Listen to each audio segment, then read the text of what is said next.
news. So we got Fred Schwartz is here. He's going to do a presentation on lessons from the Sherman tank program. He doesn't look that old, but he helped with those bogeys. And then beyond that, there's a show coming up. So there's the World Expo in Chicago that's going to be coming up in July. So a couple of us are going. Jason's going, I'm going, Nathan's going. So it's an unusual show. There's still time to get on board to go. So if you're interested, it's more of a figure show, but it's Armor always shows up. And so these are guys from around the world. So you'll meet people there that you'll never meet again. So I think they're on a 3-year or 4-year schedule when they post the show. 3-year schedule. So it goes to different continents. So the last one I went to was in Toronto. It was a long time ago. So it's won't be back here for a while. I guess that's the message. So, but it's quite a renowned show. Beyond that, in terms of moving on to plastic, there's a lot of new stuff. Looks like the Soviet Cold War missile launchers are taking over. There's quite a few, the on wheeled transport, the track transport. So amazing stuff that they've got. There's a company, I'll just bring it up. There's a company called Ding Ho. It's a little niche company that takes AFV Club base kits and modifies them. So they're doing ones. I just bring this up because I don't know how visible it was. It's got a T number on it. It's a T77. It's a motor gun carriage. So it's a Chafee with a 6 50 cal machine guns on it in a fully enclosed turret. And the positions, the 2 hatch positions, have got clear domes. So it's never went in production, but it was somebody's dream. How it was about the threat in going to World War II. So that's coming out. Bronco is doing that 1/35th scale airborne glider. I think it's called it's a DFS. The German one. Yeah. Okay. So it's going to be a big kit. I mean, you already did the Horsa, right? Yeah. And so Menga's got some stuff. I started here in the store. The M1A2 SEP Abrams, the Tusk 1 and Tusk 2. They got a modern tank crew that Bob got. Tacom is doing 2 modern French APCs. They're it's a 60 millimeter and a 90 millimeter cannon. AML 90 and 60. Armored cars. AML stands for, it's French. Atro Mitrailleuse Légère. Yeah, okay, I'll believe you. Holy shit. Easy for him to say. I made it up. Sounds good. Sounds good.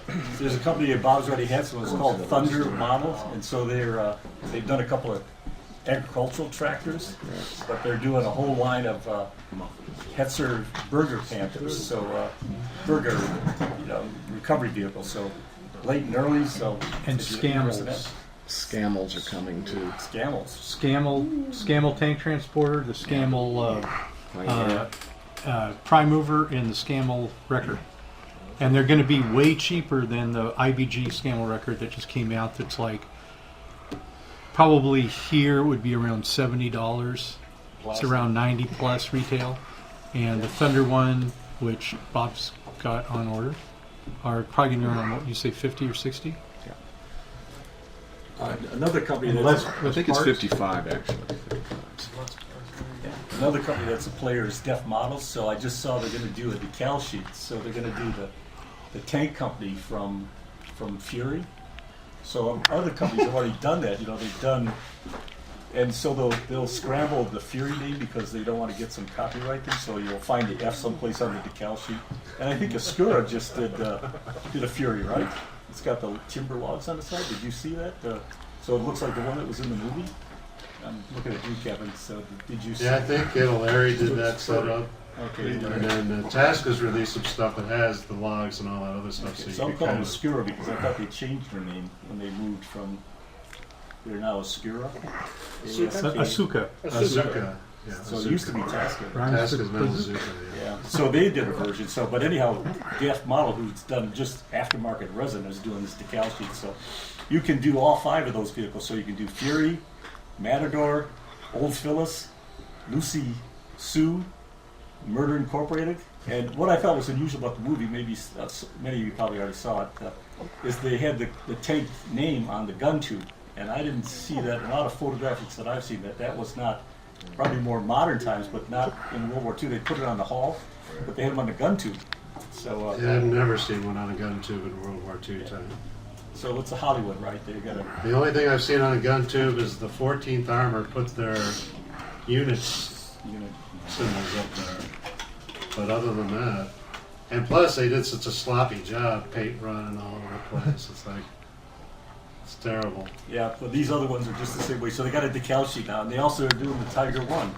That was the 131 that was in the movie, the Bovington Tiger. So interesting stuff.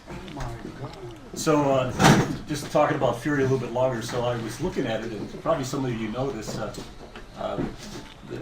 Brad Pitt's character was War Daddy, and that was Lafayette Poole's nickname in World War II, which I just kind of had come across. So that was interesting that they went there.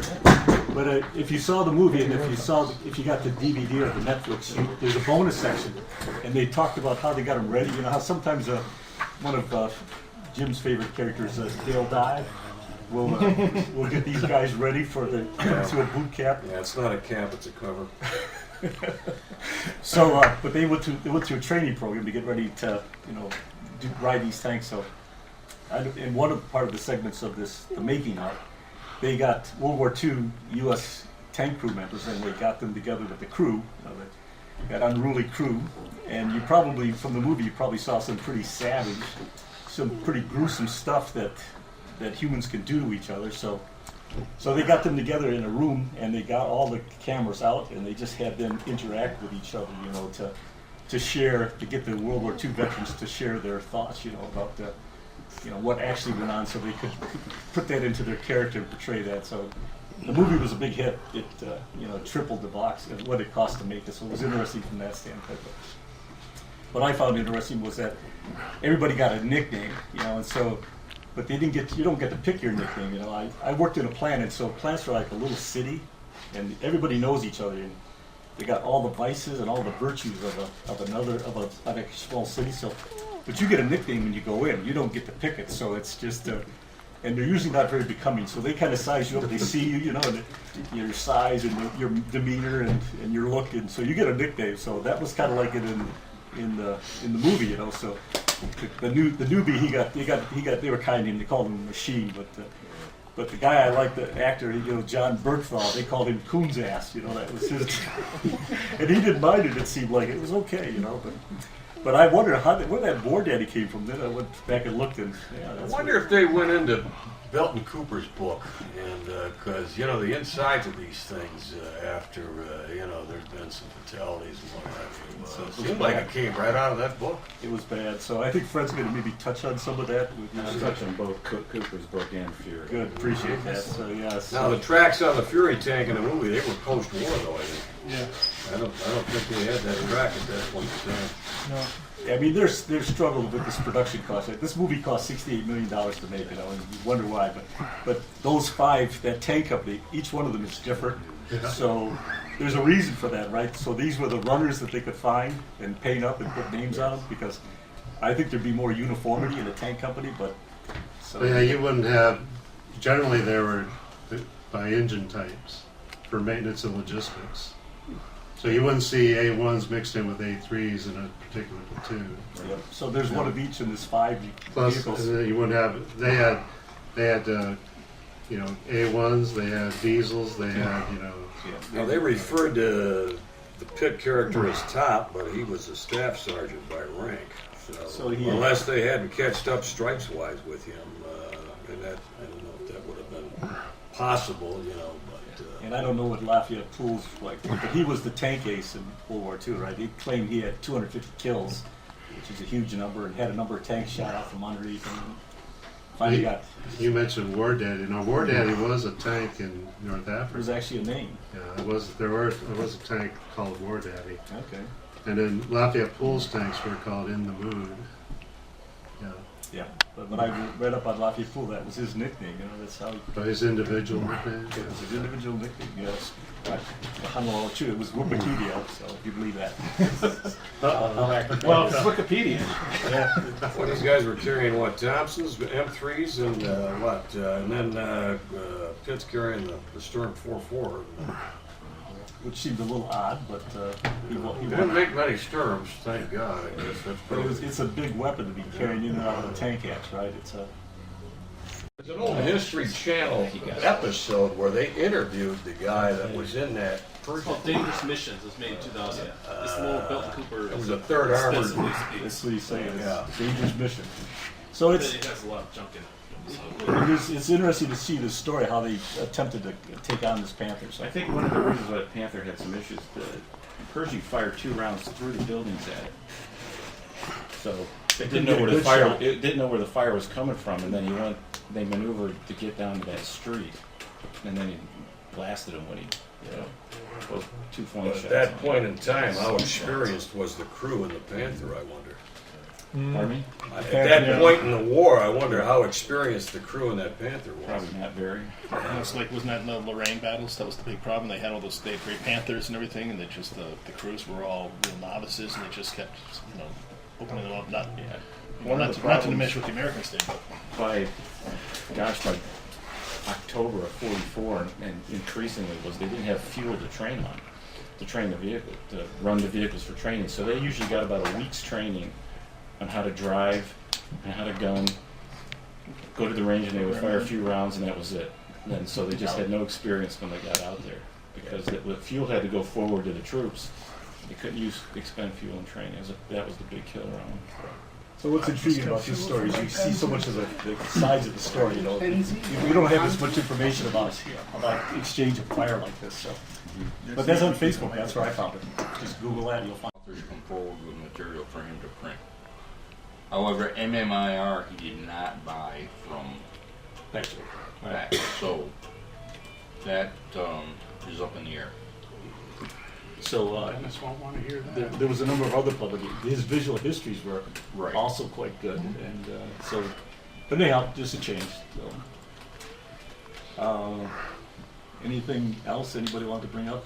Well, just as far as new kits, there's KCOM did a teaser on their online of an early suspension, early Sherman suspension. So there's a lot of speculation whether that'll be a Lee or It's a Grant, Diamond it's T gonna be record. It's throwing you off. It's a Diamond T record, and it's got the bogey as the spare in the back. I already got to figure it out. Well, maybe then that's been solved. But they're also talking about a lot of those early U.S. and Osprey just did an early U.S. Book with all the early U.S. Armor, pre-war armor. So that might be interesting. And I know that Osprey's they had a T10 book coming out, and it was supposed to be. I had pre-ordered it on Amazon. I just got an email that it's that's already. get some sales, but I don't think it's. I don't have much to say about it. Positive. Keep us posted on how it comes in presentation. So, but just some of the background on Fred. So, Fred's been a long-term career military person. So he served 34 years in the Army and the Army Reserves, both in combat engineer and infantry officer. And he was deployed overseas to Korea. And I'd like to hear more about your thoughts about that because I heard there was more shooting going on there than the public was let to know. So during that time, he commanded a rifle company there in Korea, and as well as Bradley fighting vehicles in the infantry mode. He then was deployed. He worked as an assignment in the Foreign Area Officer at Fort Leavenworth, and in a number of other positions, ground liaison officer back here in Michigan at Southridge, some Order of Battle Branch Chief at Fort Sheridan, Illinois. He worked. He did some instructor work at Command and General Staff College. Worked in the Army Reserves Intelligence at Southridge, and was Director of Joint Reserve Intelligence at Southridge.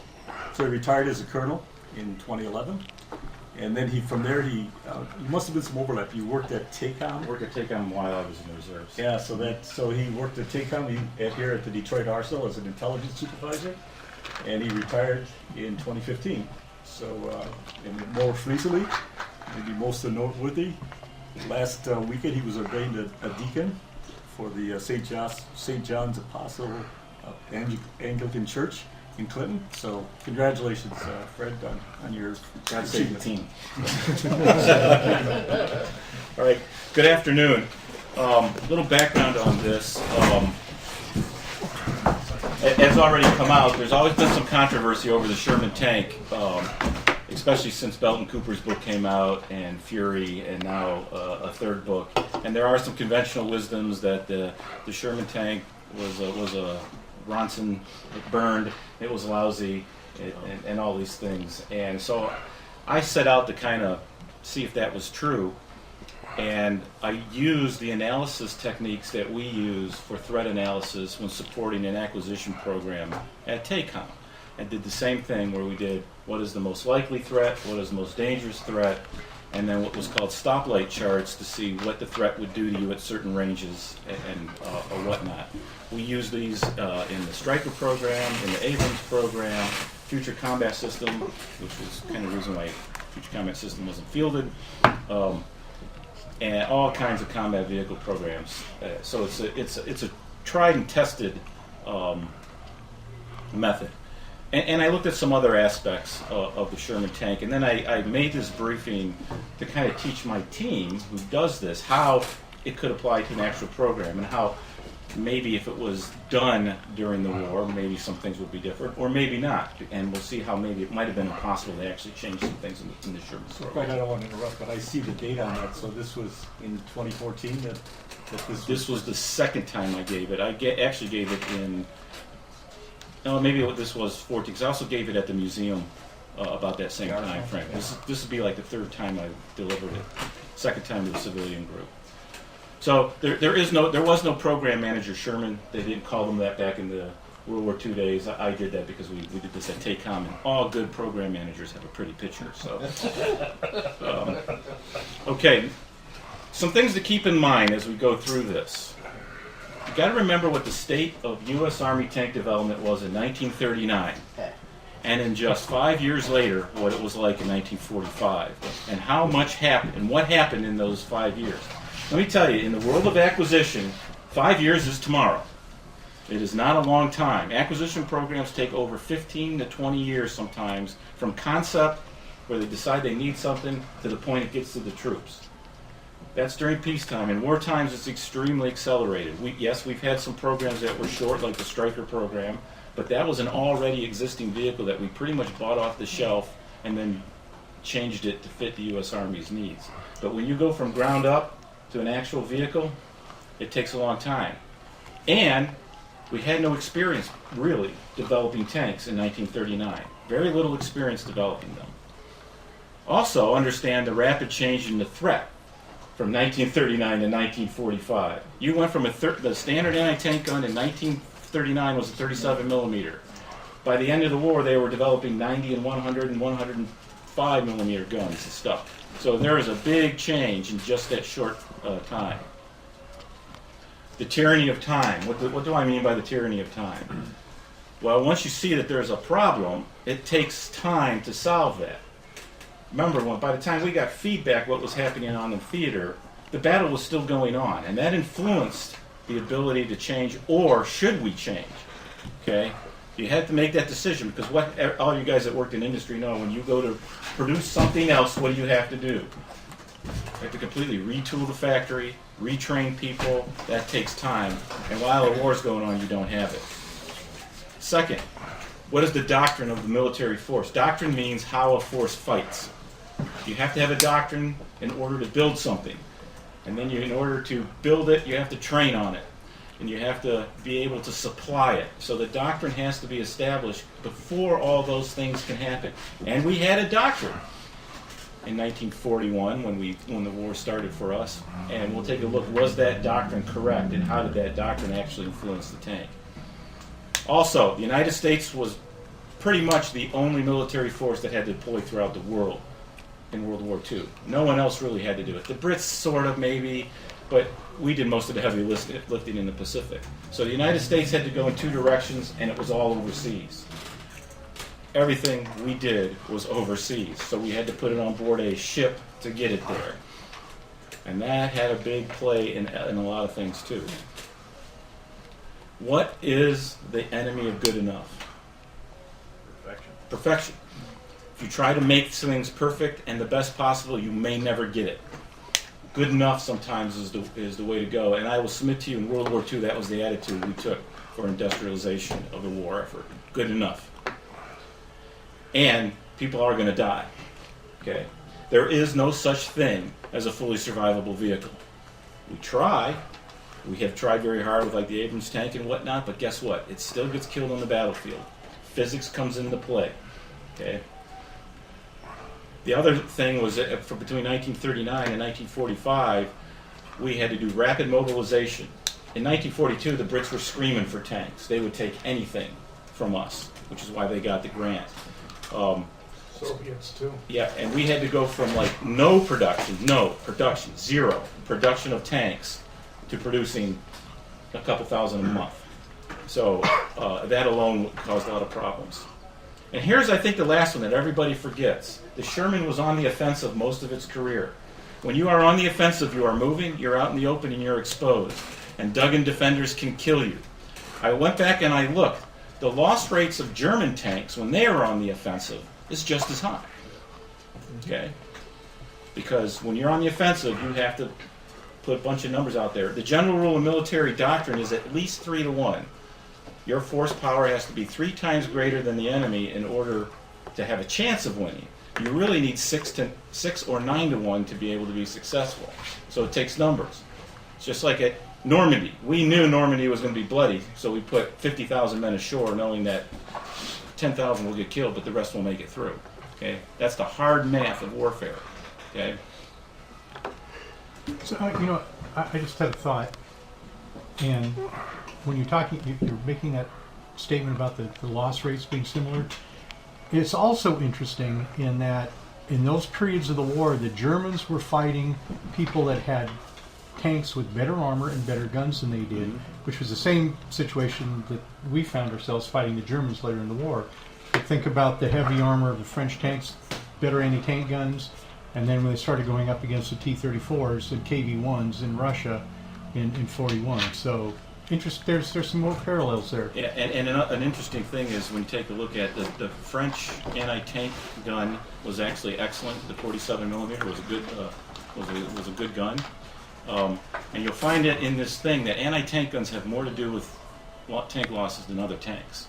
That's the thing to keep in the back of your mind. Okay. Some other things to think about.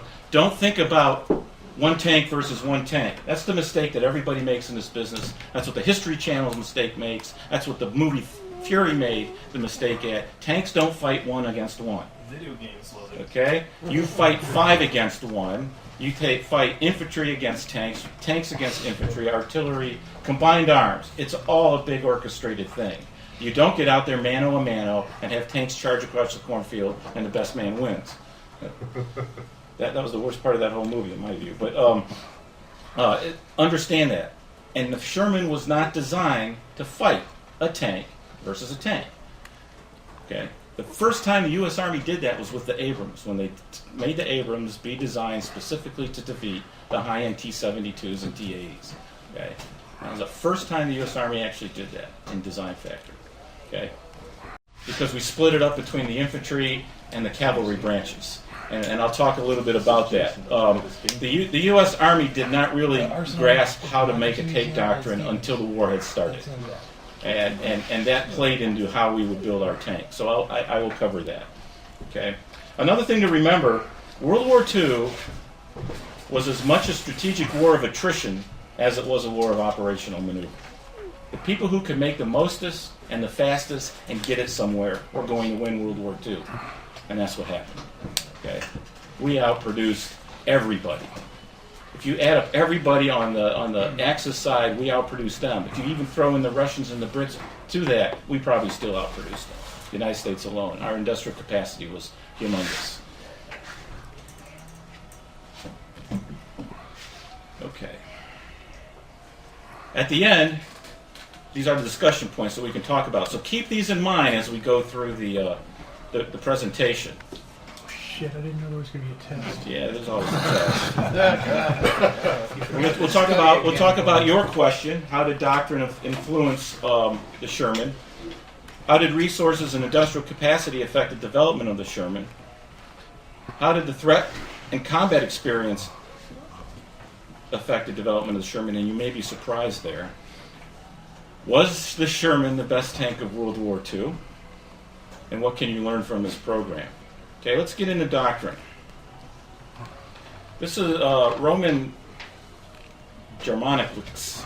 I can't pronounce Polish. He's a retired officer from the Canadian Army, and he wrote a very good book on the development of Allied tank doctrine from the beginning of the war to the end. And then he did a specific one in tank tactics from Normandy where he addressed the doctrine. You take a look at this statement. We were enamored with the French doctrine in the 1920s and 1930s. And the French doctrine was a defensive doctrine based on artillery. That's what they found out from World War I. If you pound the snot out of the other guy with guns, you're going to win. You're just going to kill more of them. Okay? So the gun people, artillery, took charge of American doctrine. And artillery is expensive. You got to buy a lot of guns. You got to buy a lot of equipment to calculate how to do things and whatnot. And you got to have a lot of ammunition. Now, Leslie McNair understood that, and he decided to take that doctrine of the gun has supremacy, and put it onto an anti-tank concept of take your artillery piece, lower it, have it fire straight, mass them, and destroy tanks en masse. That was his idea. It's not necessarily wrong, because the Germans actually employed that doctrine unofficially on the East Front, called the Pack Front, where they would line up a lot of anti-tank guns and sucker the Russians into a kill zone and kill them. It was also a doctrine that we were going to use in Germany in the 1980s. Very much the same thing. The problem was, though, we never fully developed it in the mass thing. What we said was we're going to build these anti-tank battalions, and the tank destroyer battalions, and we're going to parcel them out. And nobody kind of knew what to do with them when they got them. Where do I put these anti-tank guns? Another thing is, again, go back to, we were on the offense. A towed anti-tank gun is not very good on the offense, because you got to tow it in place, take it off, move it, and whatnot, which was also why the development of the tank destroyer came out. But this actually hindered, in my view, the development of the tank doctrine that we didn't really fully grasp until the 1980s, after the Arab-Israeli wars, when we finally dawned in the United States Army, the best thing to kill a tank is another tank. And that's why the Abrams was developed to be a primary tank killer. And the Navy already knew that about submarines. Okay, let's take a look at prior to 1941. We were building tanks by hand at the arsenals only.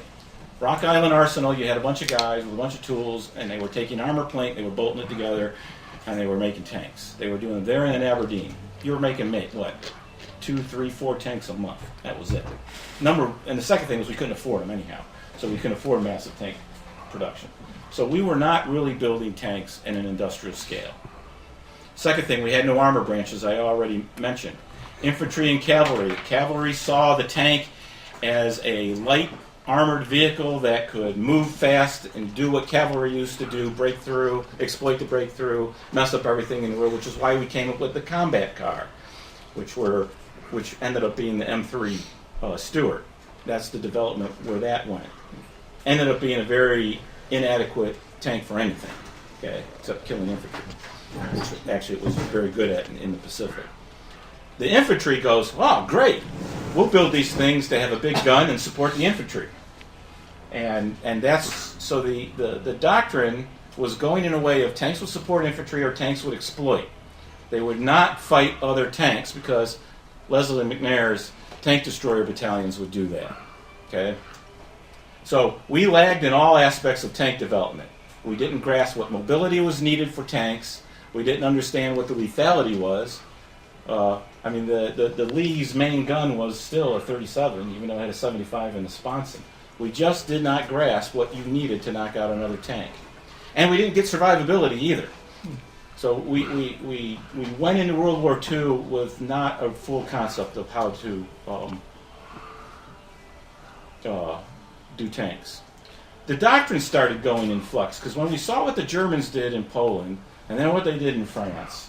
We started taking a sober look at doctrine. And that's when General Chaffee started demanding the need for an armor-only branch to develop that doctrine. And he was very close to getting it achieved, and finally it ended up being achieved. Yeah, unfortunately, he died early on, and wasn't. He probably would have been a great tank commander. But he was trying to get that to happen. One thing you got to understand about the U.S. Army: the U.S. Army has all these branches, and the branches don't like each other, and they compete for money, they compete for resources, and they don't always have the other branches' best interest in view. The big problem in the early 1940s was the Army Air Corps was sucking away all the money in the Army. Okay, which was why in 1948, when they said, "Hey, we want an Air Force," the Army said, "Fine, great, take it. We don't have anything to do with it anymore because it takes all our money away. Because aviation is extremely expensive." The one thing I noticed in this study was there was never any mention of the intelligence community providing predictive threat analysis to the people developing tanks. They were telling them what they had, but not what they were going to have. This was a big lesson learned for us in my job. You really got to project out what a guy can have, because by the time you build it, that's what's going to be fielded. You can't be going on what they had yesterday. But I suspect there was no intelligence input. So we did not grasp that the Germans were actually building the Tiger tank in concept in 1940 and 1941. When it was fielded in 1942, the world went, uh-oh. Okay? So there are some interesting aspects about that. It may have existed, the documents may be still classified, or they may be lost, who knows. I just never saw anything that there was predictive intelligence input. There was also a lack of money for research and development. They were barely getting by to come up with new ideas and pay for it. R&D is extremely expensive. You have to pay premium dollars for things and whatnot, so that wasn't happening. As I talked earlier, the invasion of Poland and France really started getting us to take a hard look at it, but General McNair's influence was great. So the Tank Destroyer Command and branch took off as the primary tank killer. By the way, if you get a hold of the manual on how these units were supposed to work, it says it was the spirit of the men who were willing to go forward with their gun to kill those tanks. They were really big into building them as a elite type of force. Okay, I'm going to go quickly through these, just due to time. But this was the 1930 tank. Okay, 37 gun. There was proposals put a 47 millimeter gun. It had the French gun in it. It was actually not a bad idea, but it was actually called a combat car, right? No, not this. This was the medium tanks were medium tanks. The light tanks were called combat cars when the cavalry had them. Okay, I won't cover them because that's for the Stuart development, not for the Sherman development. It kind of looks like the British Vickers. Is that based off of that? You know? That I don't know. The suspension could be. There probably was some collaboration. I wouldn't doubt. That looks more like farm tractor equipment. Yeah. Well, that's more lineage than that. There were two exactly. Farm equipment and railroads were the two things that influenced tank design. The reason why the Sherman suspension was the HVSS was because of trains. That's where it came from. All right. Leaf springs. Yeah. Yeah. It was a railroad, because we had no idea what to do. So, all right, well, how do you suspend a big, heavy train? And they ignored pricing. Okay. Then we went to the T5 in 37, another test program. None of these were fielded, by the way. If you play World of Tanks, you get to drive them around. For about 9 seconds. Yeah, I was going to say briefly. See, now you see the HVSS suspension, but again, sponson guns.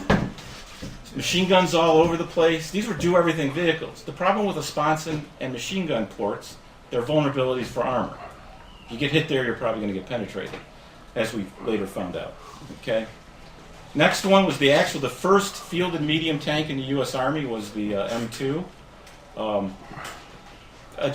I think like 2 battalions were fielded, some 2 or 3. They built 50 of the M2s when they realized the M281 would be an upgrade, so they made like 150 of those. I believe. Yeah, a lot of them were at Knox. You can go down to Fort Knox. Actually has one in the Pat Museum down there. Kind of cool. Yeah.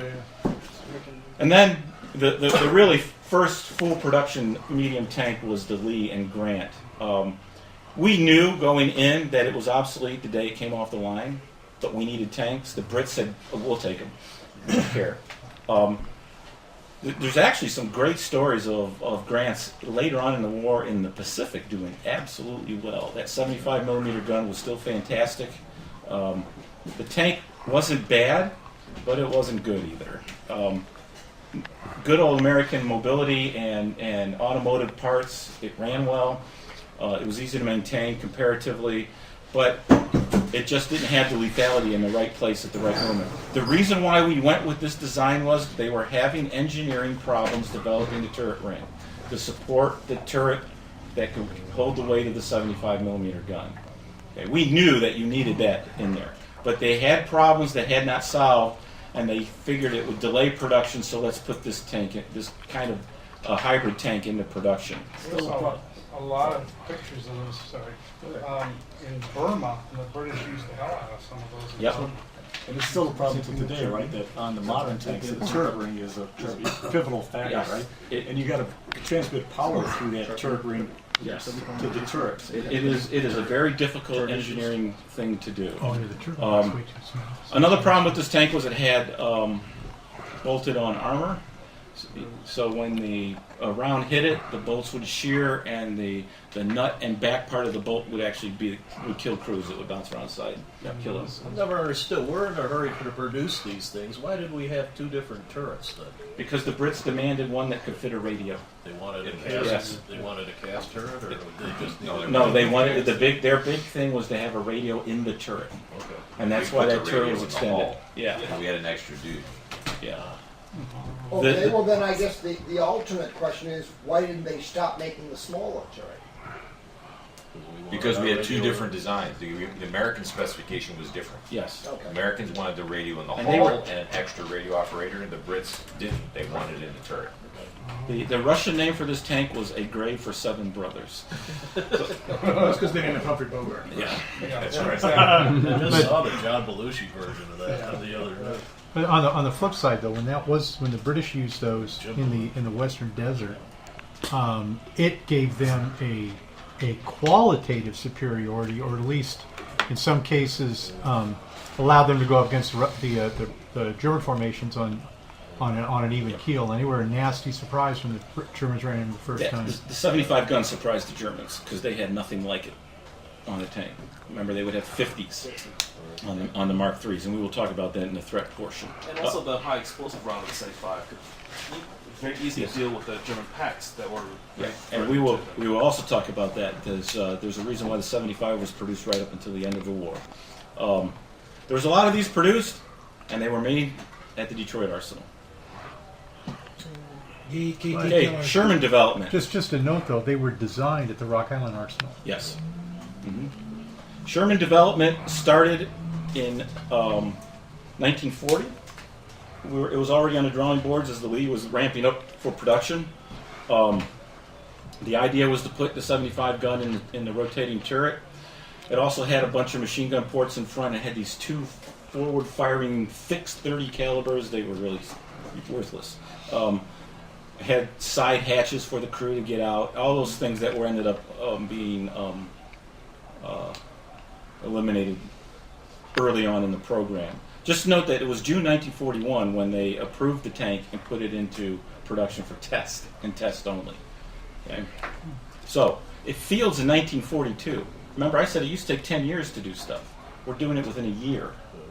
Years development, testing and development. It's pretty good, actually.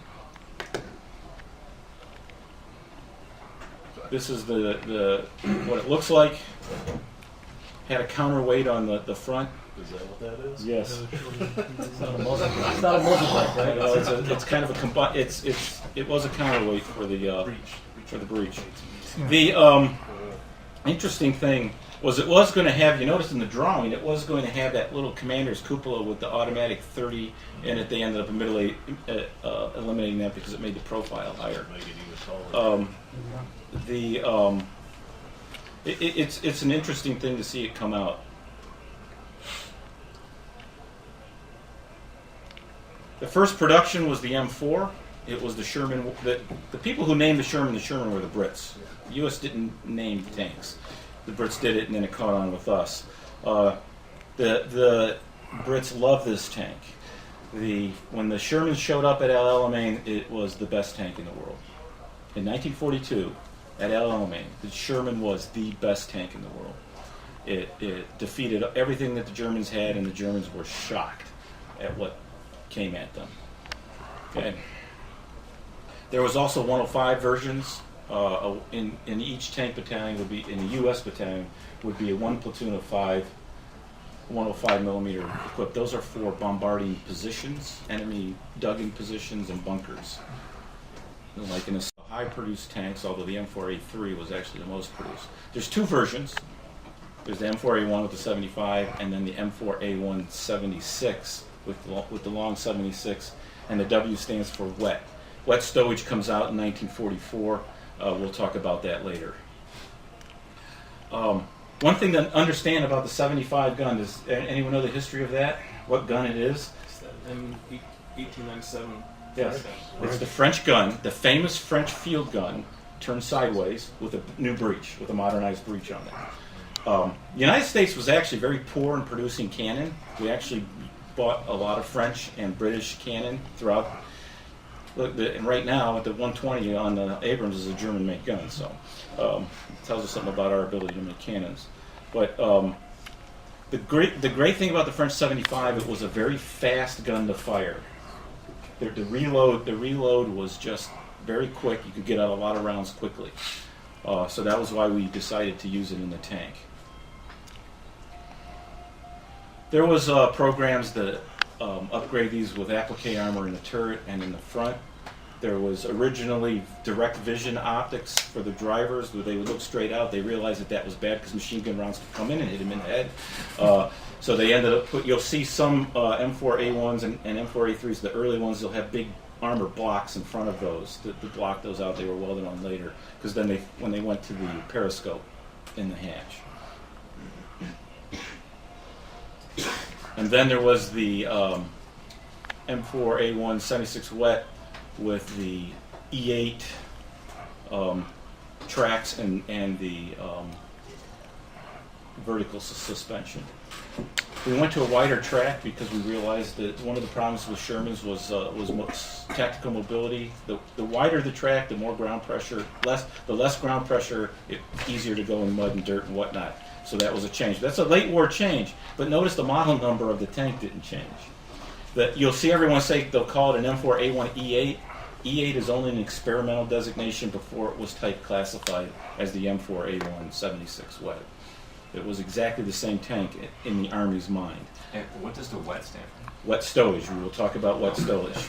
The interesting thing about the one they call the E8, though, is you see a lot of them in Europe, and for those of us who were in Army units in Europe, almost invariably the Sherman tank in front of the headquarters was an E8. They were I found very little evidence that they were ever used by the U.S. Army in World War II, but they were rebuilt, and they were provided to, especially France and some of the other countries in Europe after World War II, as part of what's called the Military Defense Aid Program. And that's where to this day, when you look at pictures, you find that most of those pictures are in use in Europe after the end of World War II. One thing that I went back a slide to note, the M4A1s had a Continental radial engine, an airplane engine in it. Okay. If you've ever had to start one of those, it's interesting. It takes 78 cranks to start. Anyone know why? Gotta get the oil. Yep, you got to disperse the oil equally without the cylinders. You had to pull the engine. I've actually done it. It tires you out. You had to pull the engine to change the clutch. Pardon me? You had to pull the engine to change the clutch. Yeah. In the field. Yeah. And they would foul easily. It was actually a great engine for a tank in the way it provided power for the tank. The problem was we needed them for airplanes, and there was the maintenance issues with it. What did they make? Well, Fred, that's too why the hull was so tall. Pardon me? Because it's also too why the hull was designed taller. Because the engine. Because of your engine. Vertical stood straight up. Actually, transmission. The tall hull ends up being a good thing for the Sherman because of the wet stowage. M4A2 is a diesel-powered tank. a little bit longer hull to fit the diesel engine. It was used only in the United States by the Marine Corps. It was mostly an export tank. The M4A3 was the widest produced tank for the U.S. Army. It is the welded hull. Believe it or not, welded hulls are stronger in defeating armor than cast hulls, because you have better control of the homogeneous plate when manufacturing it. Okay. There's a program of guys in Britain on the Isle of Wight was restoring one, and the man had a special jig for it, and he was alone with his welding with a stainless steel weld, most expensive you get, because that could hold on there. And he was welding the whole damn thing together, bits and pieces of it. Yeah, he was actually putting two tanks together. Yeah. And he was really worried if he'd do it right to get the turret ring, and he actually did it. This was an excellent tank, actually, in my view. It was producible in large numbers. It had an automotive engine. It had the Ford GA V8 engine, which was an excellent engine. Its producibility and maintainability is what made it an excellent tank, in my view. First tanks were made in Highland Park, and then at Tank Arsenal in Fisher. So heavy Michigan influence on these guys. Just as a side note, that same motor went into the M26 Pershing, and I don't know how the hell those things, with the change in the tonnage between those two models of tank. The Pershing was considered underpowered. Yeah, I was going to say, I mean, the transmissions in those things had to be, they had to be, under constant stress. There was also the 76 millimeter variants of the tank, which appeared in Normandy in 1944. It was a version of the M3 naval gun, which is what the 76 was developed from. The M4 was another diesel-powered for export tank. It was petrol, but it just had different. It was petrol? Yeah. Okay. That's right. It had the big Chrysler, that multi-block engine, which was like the most hardest tank engine to produce. You're absolutely right. Yeah. I don't know about no petrol, but I think it ran on gas.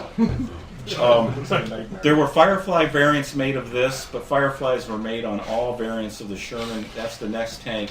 The Firefly was probably the best anti-tank Sherman out there. And it had the 17-pounder high-velocity gun, which could take out almost any German tank at most combat range. The problem with it wasn't invented by the United States. We fielded 2 battalions of Fireflies in the U.S. Army in Italy in 1945. Another problem, though, I don't think the Brits could produce the gun fast enough to meet their own requirements. They put 1 per tank troop. A tank troop is the equivalent of a platoon. They put 1 per platoon as the overwatch tank, as the other 4 would go forward. Excellent tank. When the Germans captured them, they pressed them back into service. And they made sure their gunners would try to take them out first. That's why the Brits tried to just hide the barrel. Yeah. Now, they dropped the bow gun out of that tank, too, and then there was no counterbalance, I don't think. I think that box on the back was... That was the radio. That was the counterbalance, I think. Fred? Yep. Just to clarify, were we putting those 17 pounders on, or were the Brits doing it? The Brits did it. We did it. We ordered enough to field 2 battalions at the end of the war. There was a big debate whether we should go into full production with it or not, and we decided not to, which probably was an error. But I mean, we weren't fitting them with the 17 pounders for Britain. They were doing it. They were doing it.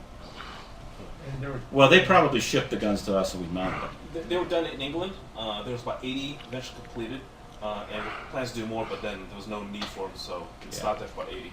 And the Mark V and the Mark I's, one was longer than the other one. Okay, take a look at production. From 1942 to the end of the war, we produced over 49,000 Sherman tanks. The only other tank that was produced in more numbers was the T-34. Okay, of all variants. The T-34 stayed in production in the late into the 50s. Okay. Fred, are you going to speak to the jumbo? Yes, I will talk about the jumbo. Okay. Do you know how many we lost? You know, I never found a total of losses. I found it. The reason why I didn't include it was I only found it by units, and I couldn't find all the units, and it was becoming a too hard to do thing. Because I could find some really good ones from some units, and then some really poor reports from others. Yeah. Of how many we lost.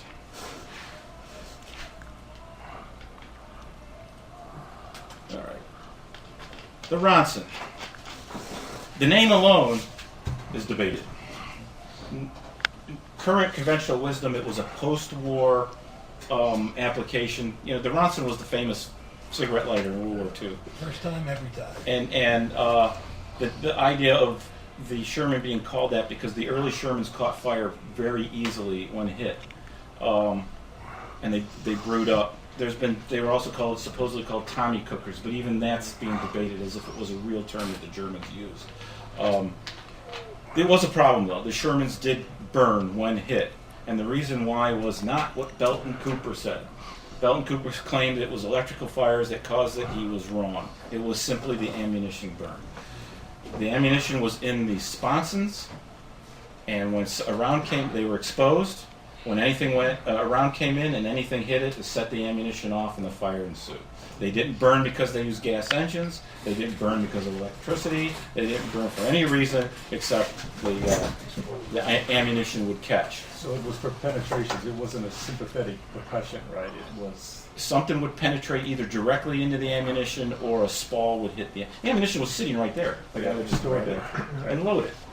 Okay, which was why in the Abrams tank you cannot access the ammunition. It's behind an armored door in the turret with a blast door, so when it's hit, it blasts up and not into the crew. Okay, so yes, Sherman. This was the problem of Sherman tanks, and it was addressed. And the Sherman turret pulls the ammunition off the rack and loads it automatically in the gun. So when they get hit, all that ammunition goes off and sends the turret flying into the air. Okay, survivability improvements. Okay. As I said, the ammunition was stored in sponsons and on the ready rack, and it would go off very easily. The first attempt was to put applique armor over the areas where the ammunition was stowed in the sponsons, hopefully that it would prevent a round from coming in.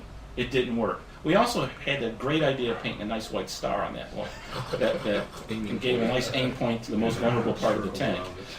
Shoot here. Yeah, my head. Let us have. So it had little effect. There was some also applique armor put on the front of the turrets.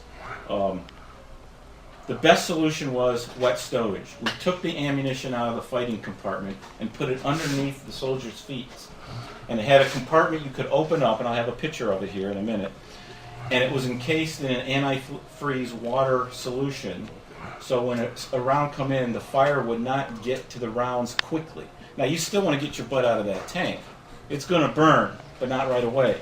Okay? And that was where survivability of the crews would go up significantly, simply by protecting the ammunition. From that point on, in all U.S. Army tank designs, we would put the ammunition in the floor until the Bradley came along, and we stuck them right next to the soldiers. So, wait a minute. Actually, no. The M60 and the M48... They had a ready rack. Had ammunition in the turret. In the turret? Oh, yeah. Okay. Oh, yeah. So, yeah, whatever lesson we learned in World War II, every tank after World War II had ammunition stowed in the turret and on the turret floor completely... Okay.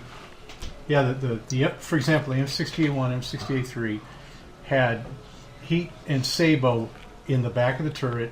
The ready rack, you could just pull it out, and then it had rounds stored vertically on the floor, just like the Sherman did. Did that have to do with probably the size of the rounds might influence that? Yeah, it carried 63 rounds, so you could stay in the fight for a while, but the thing was just don't let anyone shoot you in the turret. Yeah. There you go. When we went to the HVSS models, it could hold more weight because of the wider track, so they could make the armor a little bit thicker. And then there was the assault tank. It was the jumbo, which had a increased armor all around, especially in the mantlet, turret, and glacis in the front. It was a huge tank, though, and it weighed a lot, and it was very slow. It was designed for breaching dug-in positions like the Siegfried Line and whatnot. There was only, 2 battalions fielded? They were dispersed out. Dispersed. There's 250. 250 tanks. It was a very low number. It had a 75 millimeter gun, and there was a reason for that. Because the 75 was a great gun for supporting infantry, and that's what the role of the Jumbo was. It was not a tank fighter. It was to support the infantry. After the war, the Jumbos that remained in service were all retrofitted with the 76. That's why you see them in museums with a 76 millimeter gun. There were a few supposedly field modified during the war, but I'm not so. You see photos of them. Yeah, you see photos. Yeah.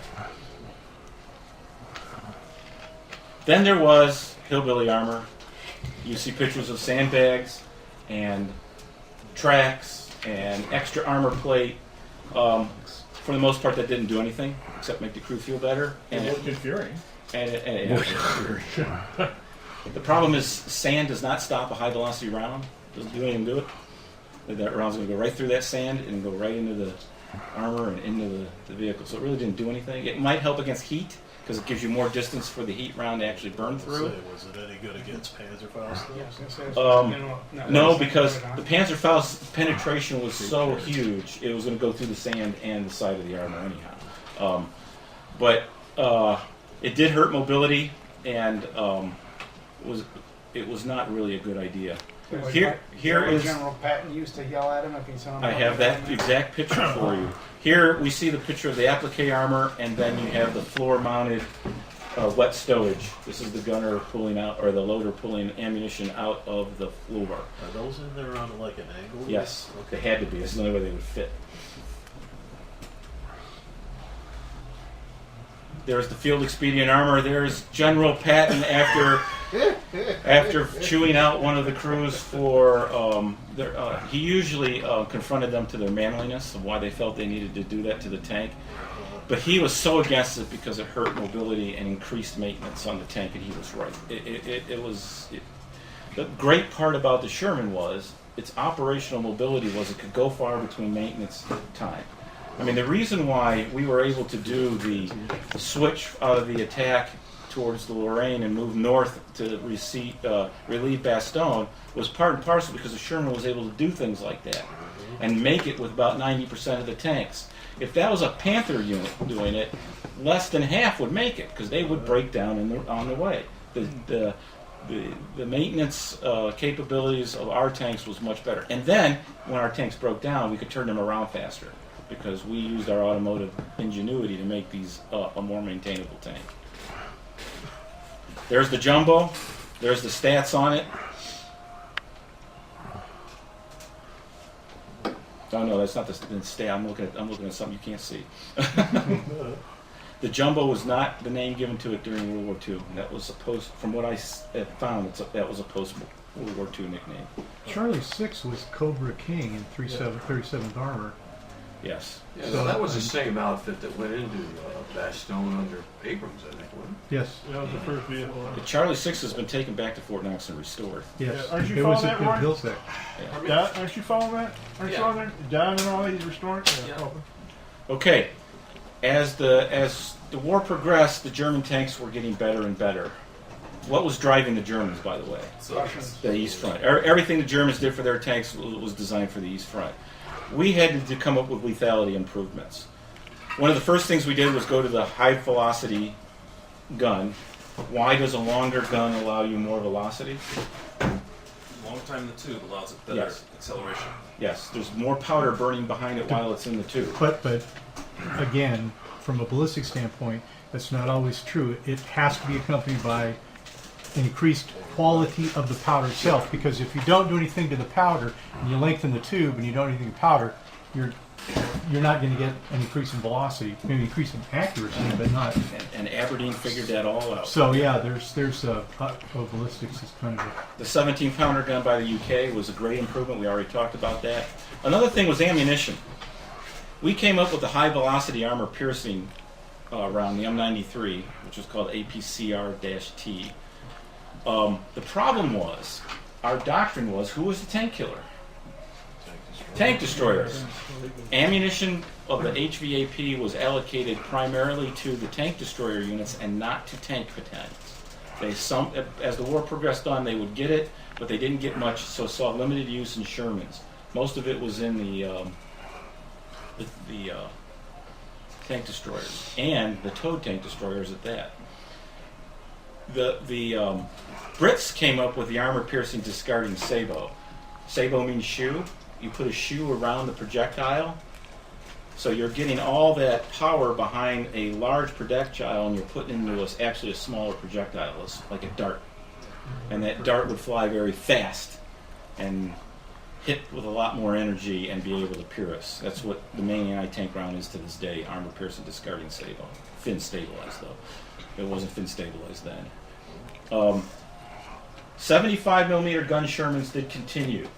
The Ordnance Board had decided in early 1944 to discontinue putting those on the Sherman tanks, and the infantry commanders screamed bloody murders. There's actually a letter, if you search for it, signed by a bunch of infantry generals that demanded that the 75-gun Sherman still be produced and delivered to the tank battalions that were supporting the infantry divisions. The reason why was it was a rapid-firing gun.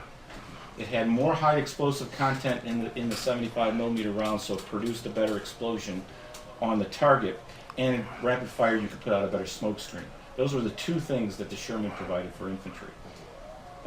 And they wanted that to continue. There was a proposal to go only over to the 105mm gun. Take the howitzer gun, and all Shermans would produce. It was seriously considered, but it was stopped for numerous reasons. Number one, it would have hurt production of artillery pieces. Second was it didn't have an adequate anti-tank round, except for it did have a heat improvements. Fred, can I go back to your 75mm gun? Yeah. Trying to figure out how to ask the question. With the fact that you could take an unused or inactive or a battalion that isn't necessarily in the front line and you need support, you could take the 75 or the 76mm gun and you could go ahead and tie them into your artillery network and all that, and you could use them for support. You know what I mean? So, but what I was going to say was that how did you find anything that said how often that was really practiced? It was in the manual. I mean, the manual did tell tank crews how to fire indirect fire, but what they didn't have was a fire control center and a fire direction center in the battalion to be able to have them tie into the net and have it calculated and done properly, because you need a fire direction center to do that. Tank battalions did not have that. From what I've read, I mean, they obviously had the ability to do it, and commanders could do it ad hoc, but artillery forces were so well resourced. Call it division, they'll drop. Yeah, because I was going to say you only saw it used in Italy quite often, and then other armies never really did that. Yeah. The Russians aren't doing it. The Germans never did, even though some people have told me they've done it with the Panther, and I don't think they did. But I was going to say that was another. It was done in Korea. It was done in Korea. Korea for sure. And there's some pictures of it being done in the Second World War. But again, it's just it's you're using a resource that's not optimized to do that, and you don't really need to. Right. You're not going to have the accuracies. And remember, it's protected firepower, so protected firepower should be up in the front lines where it's needed. And that's why it was used that way. Artillery guns are laid in a specific manner to provide accuracy at range. You're just not going to get that with the tank. Fred, tangent to this, a question that was posed to me by one of my customers at Old Guard about 20 years ago. Did we ever consider putting a 90mm? Yes. On the Sherman? There's actually a Sherman with a 90mm gun on it. There was one made, and it was considered seriously in 1945. But then we realized we're going to produce the M26. There's no reason to do it. The 90mm gun wouldn't have been developed in 1943 yet for anti-tank use. So remember, what you see in 1945 was being developed in 1943. That's that tyranny of time thing. So we blame the Germans for losing too fast. Mobility improvements. The big thing was the change in suspension to allow a bigger track. We also came up with the track out grousers, which gives you more space to disperse the ground pressure. All right, here's the big part, the threat. The bad guys. You had four major categories of the threat. You had the tank, you had the assault gun, the anti-tank gun, and then the handheld infantry anti-tank weapon. Okay, some general notes. Technology, tactics, and doctrine changed rapidly. It was constantly changing. The Germans were really good at changing how they did business, especially when they got smacked hard by the T-34s. So, got to understand that. There's an event reaction mode going, and it's not parallel. Okay? And it's happening rapidly. And you have people in combat while this is happening. And you didn't always know what was happening. As a matter of fact, the first U.S. tank battalion destroyed was originally thought it was destroyed by German tanks. Does anybody know what killed it? 88s. The PAC 75. 75s killed it, and the Americans didn't realize that gun had been fielded, and they didn't see it because they're so low to the ground. Nobody survived to say what happened. They just said, the survivor says, I don't know, we turned a corner and we got smacked. It wasn't until in the last 10 years that it was discovered in reports people put together that it was a German pack front that actually did that in the desert when we attacked. I think it was Sidi Bouzid. I think that's where I think, but I'm not for certain. Go back. Throughout the war, lethality pretty much overmatched survivability. The technology of armor was hard steel and more of it. That was it. There was no Chobham armor. There was no space armor. There was no fancy armor designs. There was no reactive armor. There was no ceramic armor. It was as much steel you could put between you and the enemy, and the guns were just. We'd make armor thicker. You just make a better gun, and that was the story throughout the war. All tanks were not survivable. All tanks, I don't care what it was, could be killed in World War II by something. Okay. The big thing was training. Training had a lot to do with survivability. And one of the reasons why German survivability dropped off dramatically, because all their excellent NCOs were taking dirt naps by the time we were at war with them. Their training was poor, as I mentioned earlier. They didn't have fuel. They couldn't train long. They didn't have tanks to train on. They had to get things to the field. It was a desperate situation for the Germans. Okay. We, on the other hand, we had the luxury of training all kinds of people. And we never suffered really for tank crews. Where we suffered was in infantry. By the end of 1944, we were hurting for infantry junior leaders and infantry men. When we took all those anti-aircraft units and said, guess what? Take this rifle, you're now an infantryman.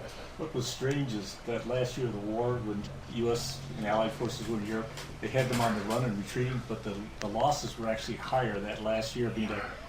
So I mean, you see these replacement crews; they're tough. You know, I mean, they've featured that in Fury, but can't get to people.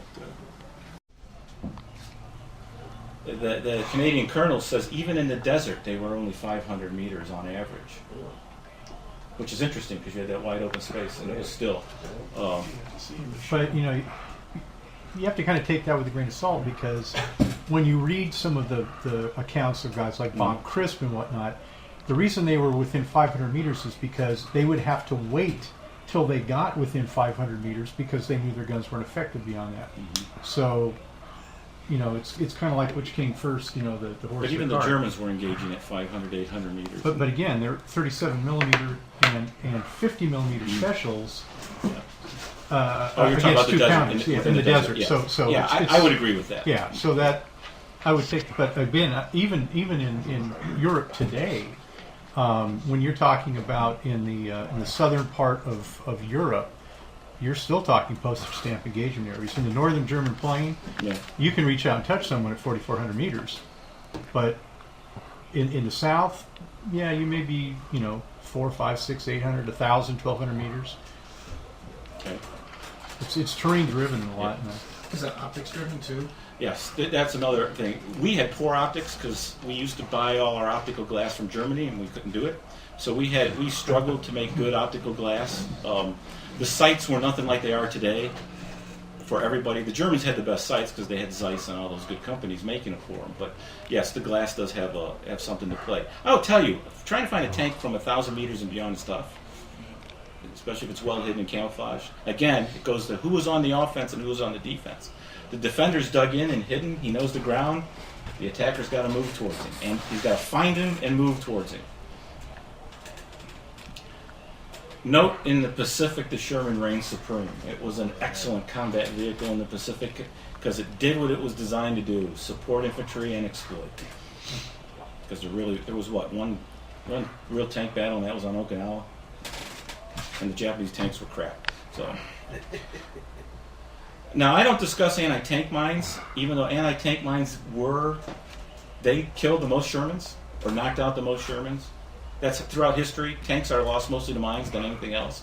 But the doctrine was, tanks will not be designed to survive mines. The engineers will go out and find them. And the reason why is because it adds a lot of weight to an area that you can't really protect anyhow. And it's hard to protect the track. So the design philosophy up until just the last 10 years was an engineering doctrine: find the mines and clear them. Now we have the problem of artillery-delivered mines and smart mines, mines that can walk, mines that can crawl, all those kinds of things. So it changes the thing, plus IEDs, and it's political. But the doctrine... Even today, it's more survivability of the crew than protecting the vehicle. Yes. So, and a lot of anti-tank casualties, anti-tank mine casualties were to the track. And it was a mission kill, not a crew kill and whatnot. All right, the threat. Note the dates: 1939 to 1943. As the war progressed, they put more armor on it. But this was actually the mainstay of the German army for a long time, the Mark III. A good tank, not a great tank, but a good tank. By the time it would have engaged them in the desert, they would have the 50 millimeter, 50 millimeter gun. So keep this in mind when I get to the threat analysis portion of what tanks were what. Panzer IV was the second mainstay of the German army. It's funny, I took somebody's model and put it on here. It's not a real one. And I realized that yesterday. This was originally designed as an infantry support tank, and then it ended up being like the main battle tank. Yes, sir? I had a quick question. This has always puzzled me. The Panzer IV and the Panzer III, great designs, nice low profile tank, well armed, but you have all these hatches on the turret that open up. To me, that's a weak point in the and they work. And they work. Yeah, I just can't. I find it hard to understand how they. This was a mid-1930s design. It was designed just the time when we were making those really funny-looking tanks, and nobody really understood what was going to happen to tanks when they got hit by something. So the idea was we need hatches so the crew can get out, or so the crew can get in, or so the crew can make coffee, and there was kind of a battleship mentality to building tanks. Yes, those were design weak points. And another thing the Germans did was they made their turrets not as well armored. We put more armor in a turret. The Germans put less armor in a turret. Does anybody know why? They had to hand crank their turrets around in many cases. It wasn't until later on in the war where they started putting motorized electric-driven turrets in it. So, and that made them vulnerable. Note the number. Here's another thing. Note the number built. The mainstay German tank had 8,500, and there was only 5,700 of the Mark III. Go to the Panther. The great Panther was a great tank. If the Americans built the Panther, it would have been a superb tank because we would have put all that great automotive stuff into it. It had. We all know the stories of the teething problems of the D and whatnot, but it was I would say that the long 75 was better than the short 88 on the Tiger. This thing could reach out and touch people. It was designed to kill Russian tanks on the steppes, and it did. And it was a fearful thing when a Sherman came up against it, because the Sherman at many engagement ranges couldn't penetrate it to the front. You had to maneuver against it. But there was only 6,000 men. Keep that in mind. The feared Tiger, the star of fury, right? There was only 1,300 men. Okay. You know what the problem was with Tiger production? They were virtually handmade. It wasn't done on a production line where the tank moved down It was where the tank was stationary and the specialist came to them. And yes, it was built as like a premier car, and they were really expensive. It was probably one of the most expensive tanks to produce in World War II. And they only did 1,300, and they only went to special tank battalions. Lo and behold, I wouldn't want to go up against one, but there was a way to defeat them. Now, Fury. What do you think happened in that charge in the cornfield? I lost his mind. In reality, what would a good Tiger tank commander do? What is his advantage? He would have stayed where he was. Or he would have used that smoke to go to the next terrain feature back because he had the range on the Sherman. Yeah. And there was, if you looked and you go, hey, there's a ridge back there. All he had to do was drive back there, and the idiot 4 Americans charging open in the field trying to take them on could have been picked up one by one. Well, the second thing they suppose he's unsupported. Yeah. Pardon me? In that movie, they suppose he's unsupported. That's even more reason to run away. If you're the only tank in the sector, you probably don't want to be there fighting 4 other tanks.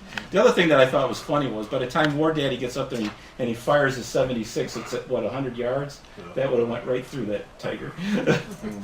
Battle was over right from the start. Put like 2 rounds into his engine, one round. Yeah, it was a silly notion of the myths that the History Channel put out on how to fight tigers. You know how you fought a tiger? When a tiger moved back to the ridgeline, you call in a P-47 and let him deal with it. That's how you dealt with tigers. As Lug was saying that during the war, that he could only find less than half a dozen encounters with Tiger tanks with American forces. The Brits engaged the Tigers more than we did, especially in Normandy, because the Tiger battalions were all around Caen. You know, you mentioned the maintenance for the Sherman, things like that. I guess maintenance on a Tiger was a nightmare. Fuel systems. Probably what was emerging as a fully modern 1950s era tank was the Tiger II. It was actually an excellent tank. The problem was the crews were so poorly trained on them, they didn't know how to use them. This was a good tank, but again, 500 made, it had little to no impact. But it was a highly survivable tank. It was highly mobile. Contrary to popular belief, it was more tactically mobile than people think. Some people went through and looked and they said they found them in swamps, they found them off the sides of roads. The crews just really didn't know how to drive them. It probably took a lot of training to be a good King Tiger crew, and they just couldn't do it. Number 104, I've actually been in that tank. That's at the Royal Military College of Science. I took a course there. Got to go inside the tank. It was pretty cool. Sherman, right? Yes. The Stug 3. Believe it or not, this is what the Germans should have produced in high numbers. When they went on the defensive in France, these things were actually deadly because they're low profile. You could put them into defense, and they could back out of position and move to the next fighting position. Very hard to spot from the front, and they had a great gun on them. The Stug 3 was a workhorse, but it was considered an artillery piece. It was not an anti-tank weapon in German doctrine. It was an assault gun. Assault guns were manned by artillerymen. They ended up training them to be good tank killers by the end of the war. But this was actually a very good vehicle. It was built on, we all know, a Mark III chassis. Someone did a study and they said they probably, for all the Tigers and Panthers and King Tigers they produced, they could have done probably 5 times as many Stugs. So they could have matched the number of production of Shermans. Now, here's the big difference. The Germans are producing all these different tanks, which means all different kinds of maintenance programs with all different kinds of ammunition. We weren't doing that. We were making the Sherman and its variants. Okay? And it had a lot to do with that industrial attrition. Then there were the odd panzers. There weren't many of these at all.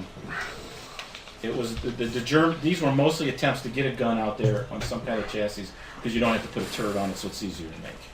The Hetzer, I guess, was extremely hard to fight. The crew had problems inside. There wasn't enough room, but it was quick. Here's the big tank killer, and these were the anti-tank guns. There was a difference in doctrine. The Germans had a better doctrine on how to employ and use these. They used them actually more as an infantry weapon. They put them in the infantry battalions and used them with their infantry units. We deployed them as a unit, and the unit would fight as a unit. Also, we had another problem was the M3 was put on an artillery artillery mount as opposed to a low anti-tank.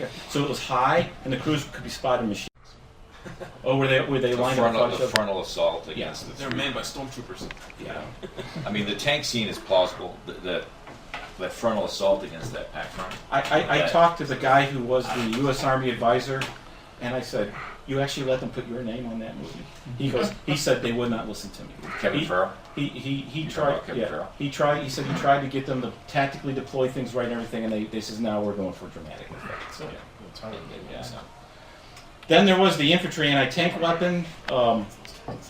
These things were deadly if they could get close enough to deploy them against you. So in the cities and in the woods, the Germans were very effective. They distributed the Panzerfaust as ammunition, and they had lots of them, and they were effective.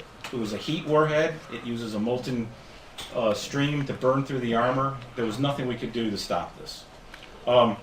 There is a way if you put kind of a mesh armor. The idea is you crush the cone. It stops it from firing properly. That's why the Russians put bed springs and stuff on their armor when they went into Berlin. But it's very hard. It was very hard because we didn't fully understand heat warheads, even though we had them. There was a lot of studies yet to be done. The Panzer Schreck was excellent. As a matter of fact, it was a copy off of the bazooka, but they made it with an 88 millimeter warhead. The bigger the cone, the better explosion. So when we captured them, we go, oh, and that's why we came up with the 3.5 inch bazooka, which came out for Korea. Almost too late for Korea. Okay, what I'm going to do is take you through a threat analysis.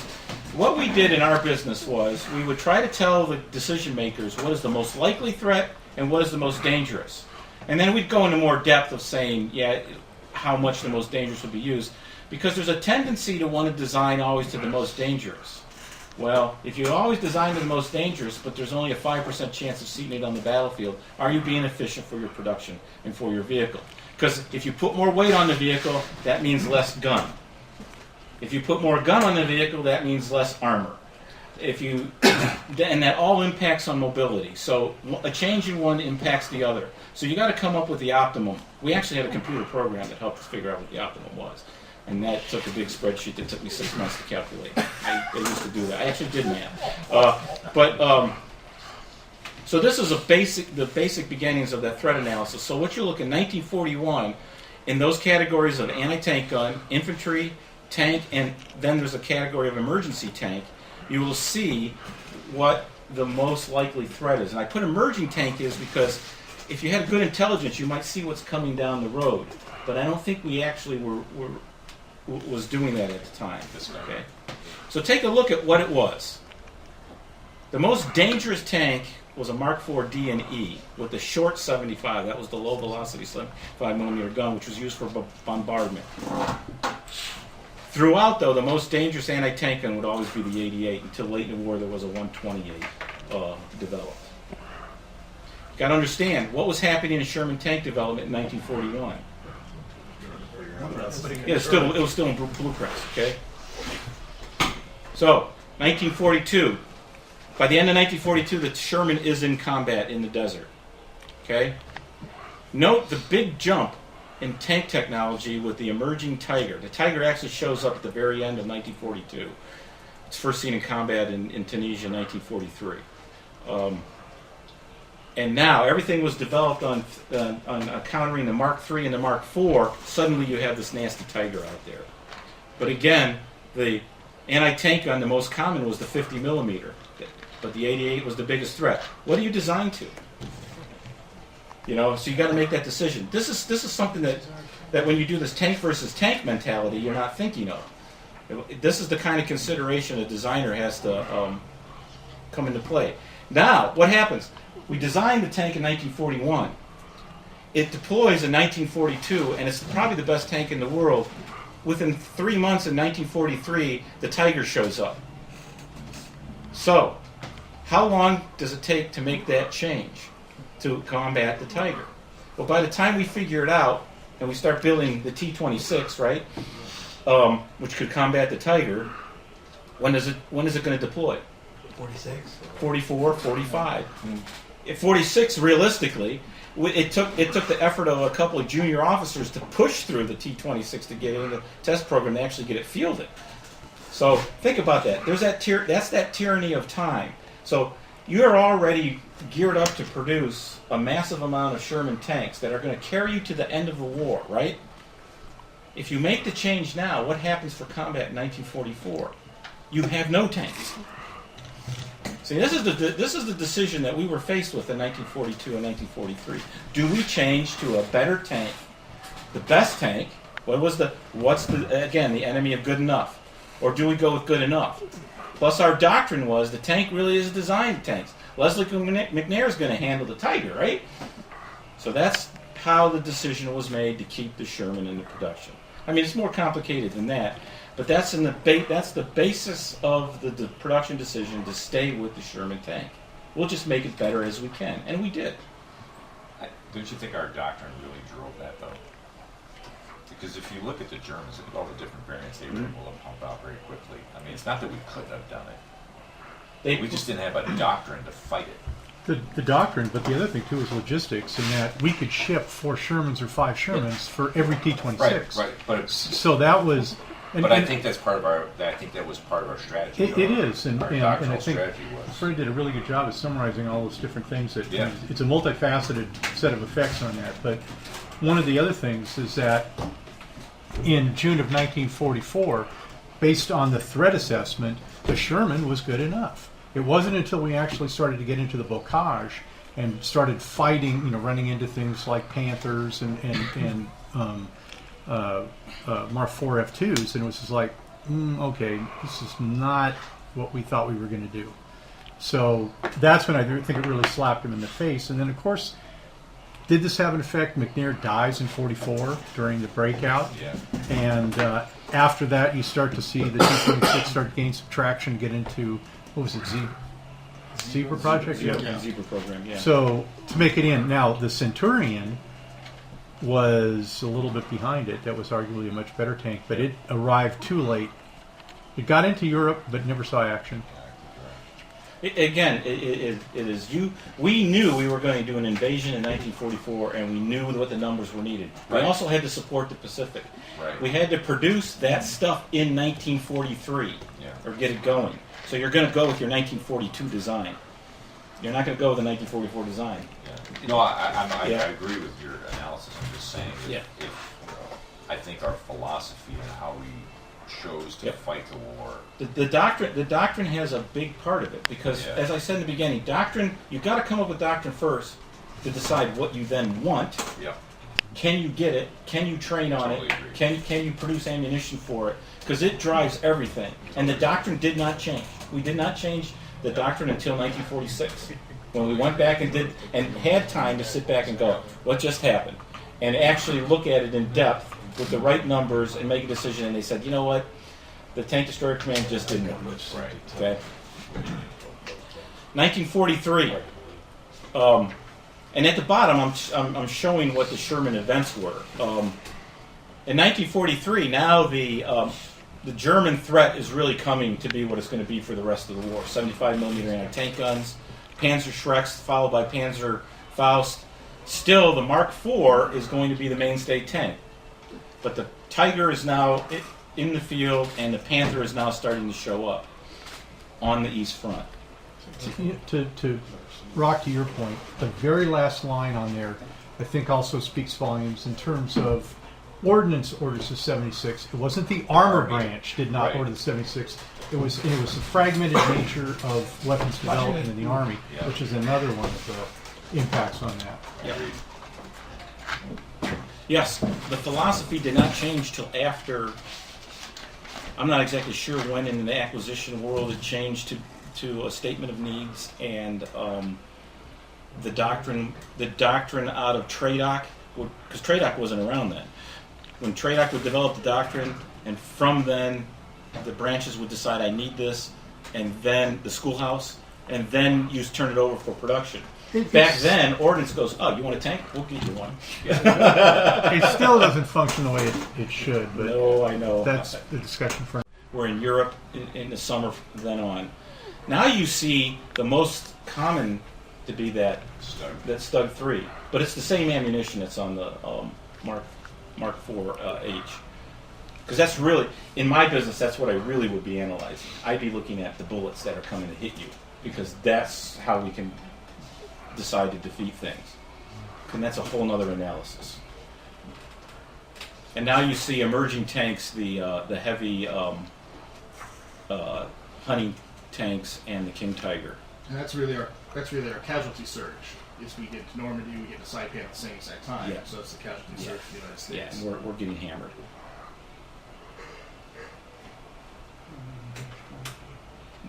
And in 1945, the emerging tank was a technological change in my view. The Germans come up with a night vision device with the we ended up calling it the Starlight scope. It's no, they used the it was the infrared. It was the IR where you would shine an IR light on it and you could pick it up through the thing. There's debates whether it was actually fielded. Some people say it was used in combat against the Americans. No one can find evidence of it. But the Germans were also coming out with the 128 millimeter anti-tank gun. And that was to confront things like the JS2 and the JS3. That's again who they were focused on. We were coming up with these guys, the T-30 program, to defeat first the King Tiger. That's what it was designed to, and then the program continued a little bit after the war because of the JS3 tank, and then we canceled it. Okay, stoplight Sherman at 500 meters. It was only the 75 millimeter gun Sherman had a problem with the Tiger at that range. Everything else was vulnerable to the Sherman. So Fury didn't get it right at all. You know. Again, what did I say? Lethality outmatched survivability. The American anti-tank ammunition was actually better than a lot of people think. So you're saying at 500 meters, the Sherman can penetrate frontal armor of all those? Yep.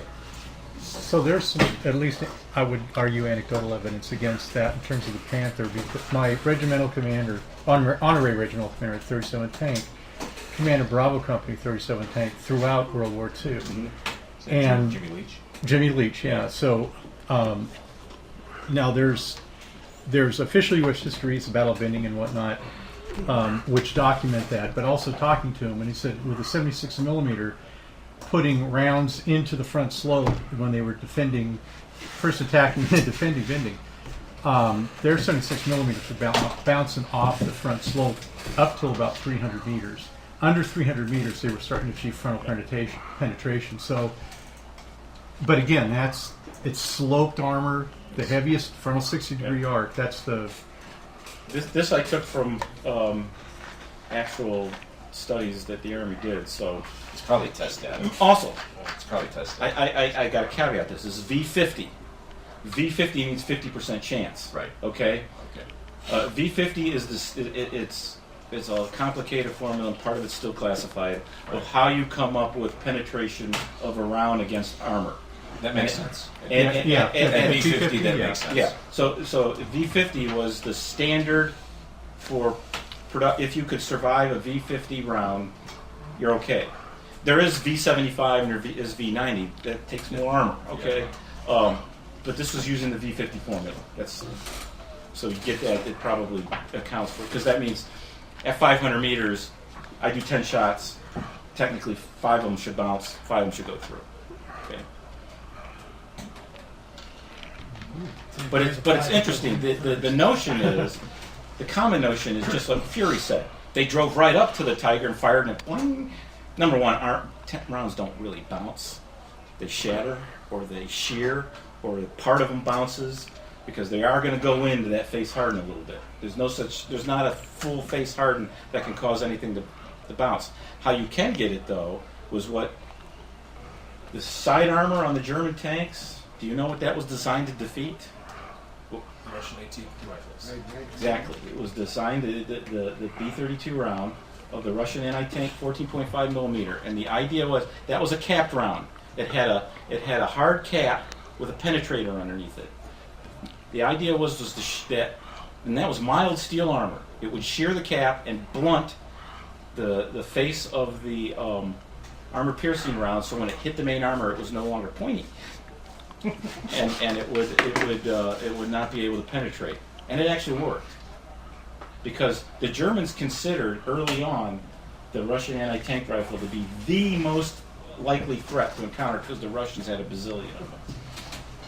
And what's funny was the Russians kept them in the infantry units right to the end of the war. Did you ever fire one? They're cool. What shoulder? Okay. The Soviet Army rifle fires you.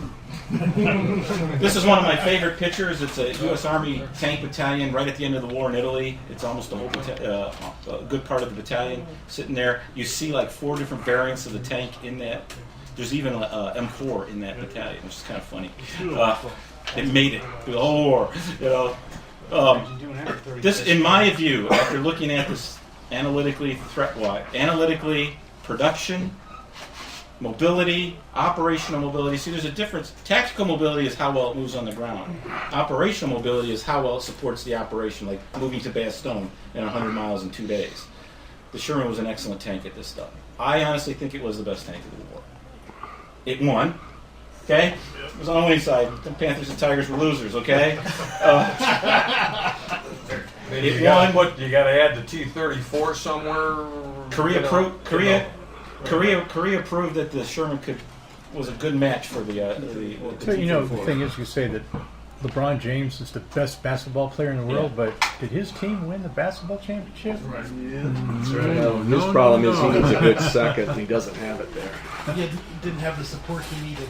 But remember, World War II was as much an industrial war of attrition as it was a war of maneuver. And this tank was the epitome of American production. We came up with something that was good enough, we made a zillion of them.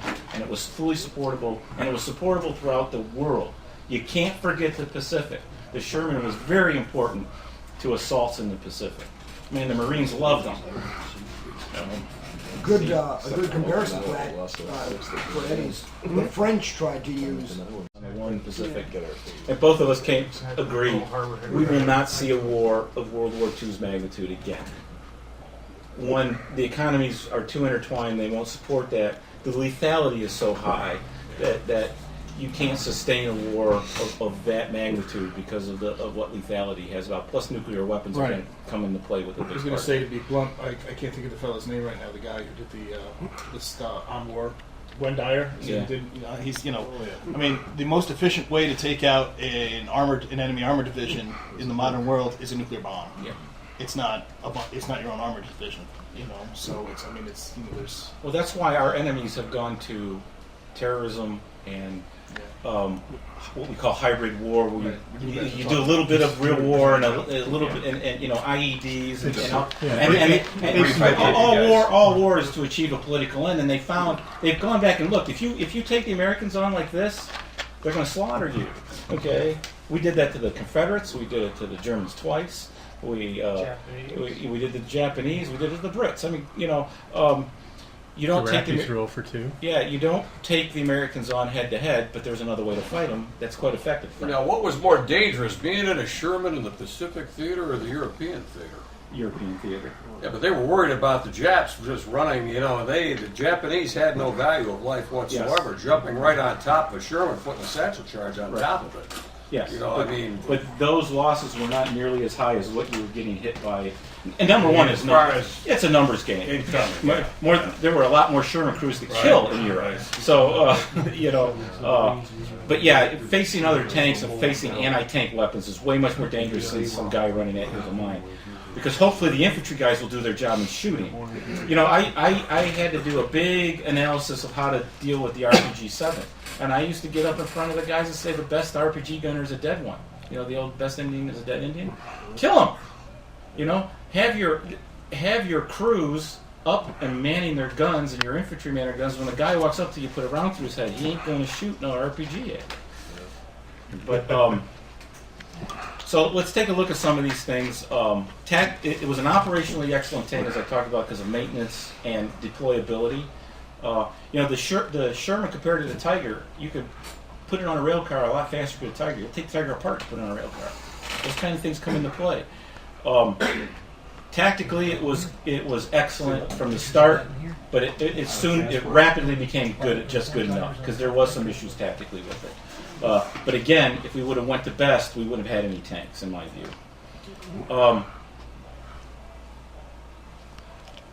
I went back into intelligence and I looked. We really knew a lot about German weapons, what they did, how they were made, how far they penetrated. We knew that. Our technical intelligence was really good. But I think there was a disconnect between technical intelligence to ordnance branch and how they would have developed things. The Army Air Corps did a very good job at it down at Wright-Patterson, where they tied them directly to the development offices. Their technical intelligence branch was sitting there right with them. The Army didn't do that then. When I went to work in the 1990s, we were fully integrated with. That's why my job existed. I sat with the PMs. I discussed it. I got to understand their program. I did this kind of analysis for them, so they knew how to make these decisions. I don't think we were doing that in the 1940s, and I think that was an error. Again, tyranny of time, and the Sherman was a winner. So, the test. How did the doctrine influence the development of the Sherman? I mean, you brought it up. The doctrine had a huge influence on the development of the Sherman, because it kind of made it not an anti-tank platform from the start, even though that's what the Brits wanted. It was an infantry support tank and an exploiter of breakthroughs, and it was very good at it. How did the resources and industrial capacity affect the development of the Sherman? What do you think was the big key in that? Automotive. Shutting down the automotive completely. Yeah, actually, it's interchangeability. Yeah.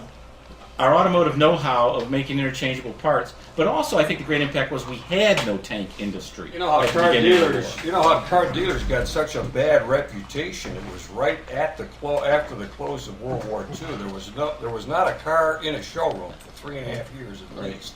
But then you got all these returning servicemen and women with muster-out pay, $2,000 and $3,000. Now they want to buy a car. There's no car to buy, and as they start trickling out.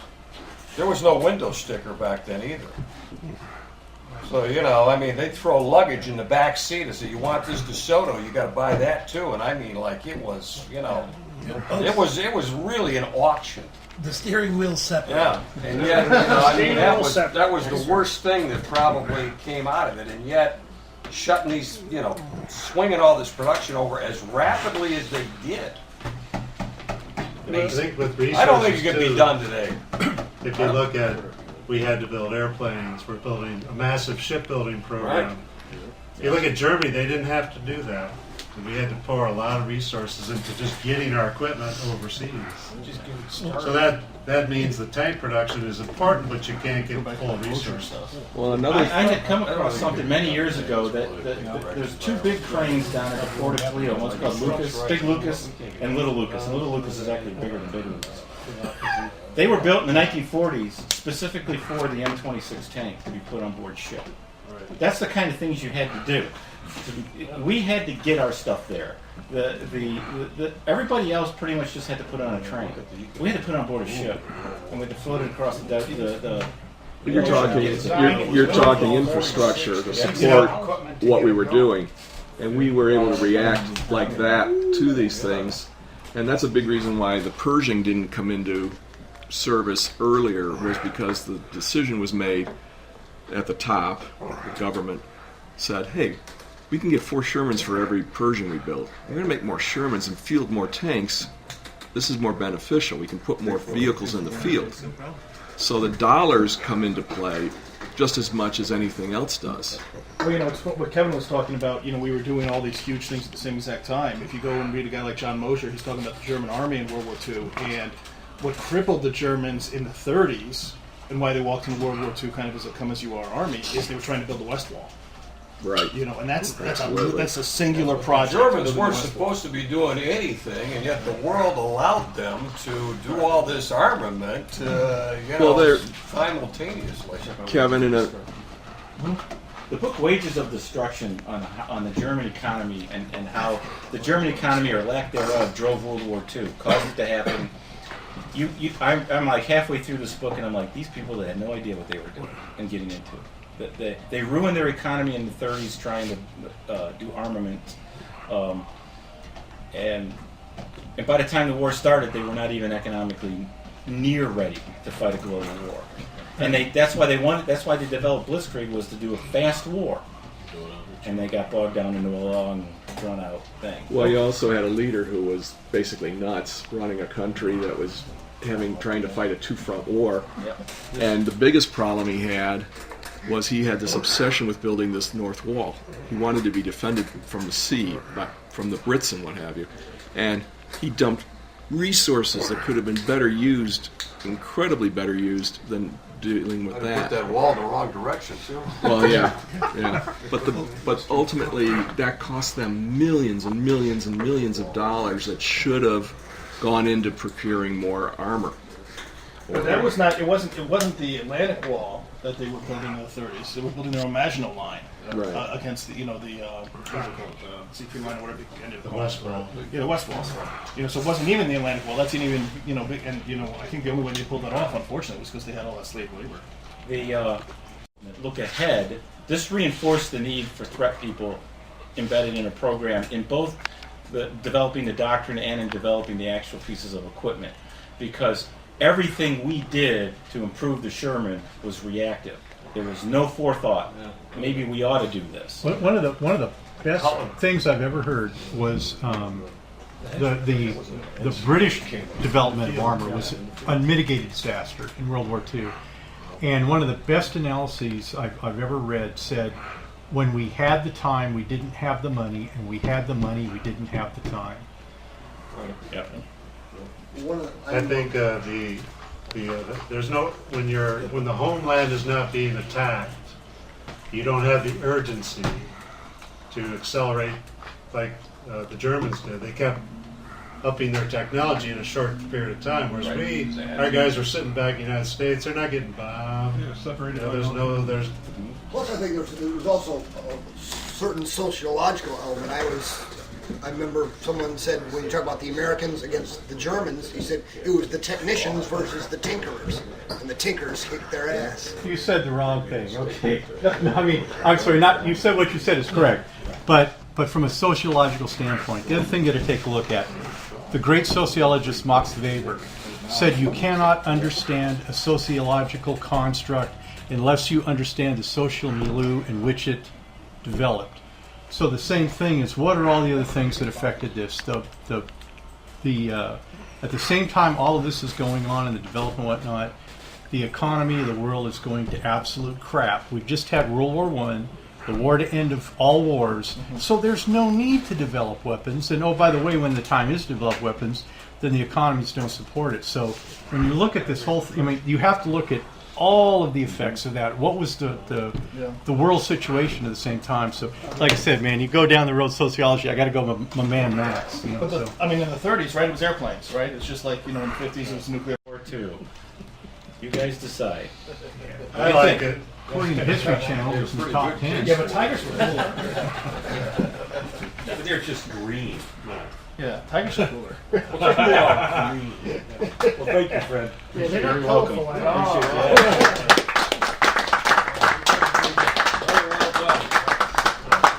Very well done. Very insightful.